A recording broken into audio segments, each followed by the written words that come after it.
آج ہم جو ہوتا ہے جاننے کی کوشش کرتے ہیں بلڈ سرکولیشن اور ہمارے جو پیٹ کے جو ہوتے ہیں آرگن ان کو جاننے کی کوشش کرتے ہیں. یہ جو سائیڈ ہے یہ لیفٹ سائیڈ ہے, یہ جو ہے یہ رائٹ سائیڈ ہے.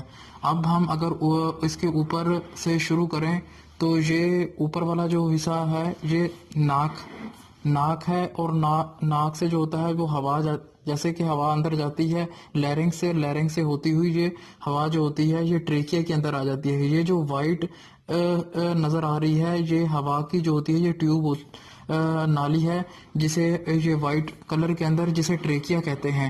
یہ ٹریکیا جو ہوتی ہے یہ نیچے چلی جاتی ہے, اور یہ دیکھیں یہ جو ہوتا ہے لیفٹ سائیڈ والا لنگز ہے, یہ جو ہوتا ہے لنگز جو پھیپڑے ہیں یہ جو رائٹ سائیڈ کے ہیں ادھر لیفٹ سائیڈ کا ہوتا ہے جو ابھی دکھایا نہیں گیا.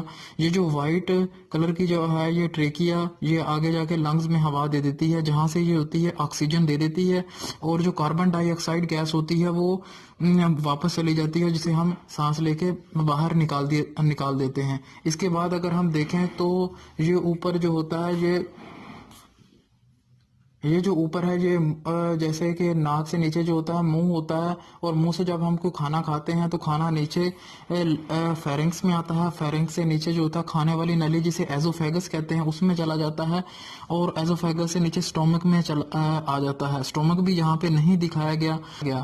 اس کے بعد اگر ہم جاننے کی کوشش کریں تو یہ جو لیفٹ سائیڈ والا جو لنگز ہوتا ہے یہاں پہ یہ جو نظر آ رہا ہے یہاں پہ ہمارا جو ہوتا ہے ہارٹ یا دل ہوتا ہے. تو ہارٹ یا دل ہوتا ہے جو پوری باڈی کو جو ہوتا ہے یہ خون سپلائی کرتا ہے. جب ہارٹ پمپ کرتا ہے تو خون جو ہوتا ہے وہ پوری باڈی کے اندر جاتا ہے. تو یہ جو بلیو کلر میں یہ جو بلڈ ویسلز آتی ہیں یہ جو نظر آ رہی ہیں یہ خون کی نالیاں بلیو کلر کے اندر, اسے ہم وینز کہتے ہیں. یہ پورے جسم سے جو ہوتا ہے ڈی آکسیجنیٹڈ جو خون ہوتا ہے یہ واپس دل کے اندر لے کے آتی ہیں. دل جو ہوتا ہے اس خون کو پمپ کرتا ہے. پہلے جو دل ہوتا ہے یہ خون کو لنگز یا پھیپڑوں میں بھیجتا ہے, وہاں سے آکسیجن لے کے جب خون واپس آتا ہے تو دل اس کو زور سے پمپ کرتا ہے تو خون پوری باڈی کے اندر پھیل جاتا ہے. یہ دیکھیں یہ ایورٹا ہے, یہ سب سے بڑی خون کی نالی ہوتی ہے ریڈ کلر کی. یہ جو ہے یہ دل سے نکلتی ہے اور یہ پورے جسم کے اندر خون دے دیتی ہے. کچھ یہ دیکھیں لال کلر کی جو خون کی نالیاں ہوتی ہیں یہ اوپر سر کی طرف جا رہی ہیں, جو ہمارے دماغ کو اور سر کو جو ہوتا ہے یہ خون سپلائی کرتی ہیں. یہاں سے کچھ نالیاں جو ہوتی ہیں جو ہمارے بازو میں چلی جاتی ہیں, جو ہمارے بازو کو خون کی سپلائی کرتے ہیں. یہی جو ریڈ کلر والی جو ایورٹا ہے یہ نیچے چلی جاتی ہے, اور ہمارے ایبڈومینل آرگن ہمارے پیٹ کے جو آرگن ہوتے ہیں ان کو جو ہوتا ہے وہ خون سپلائی کرتی ہے.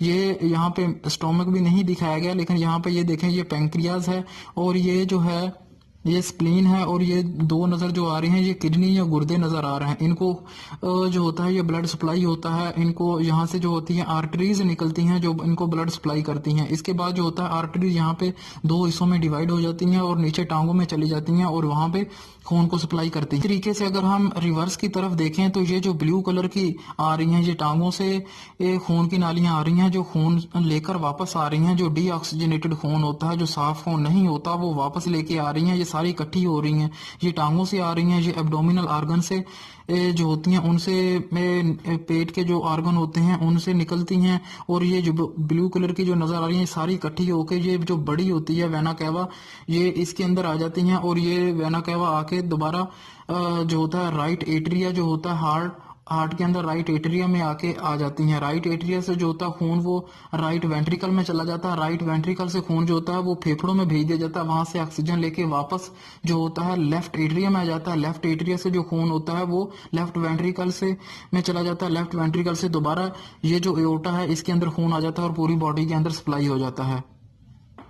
اس کے اندر جو ہم دیکھیں جو چیزیں نظر آ رہی ہیں وہ یہ ہے, یہ جیسے ہے یہ اسمال انٹسٹائن ہے. جیسا کہ ہم جانتے ہیں اسمال انٹسٹائن جو ہوتا ہے کھانے کو ہضم کرنے میں اہم کردار کرتے ہیں. کھانے سے جو ہوتا ہے مین نیوٹرینٹس پروٹین کاربوہائیڈریٹس اور فیٹ کو جو ہوتا ہے وہ ابزورو کر لیتی ہے. اس کے بھی 3 حصے ہوتے ہیں, ڈیوڈینیم, جیجینیم اور ایلیم ہوتا ہے.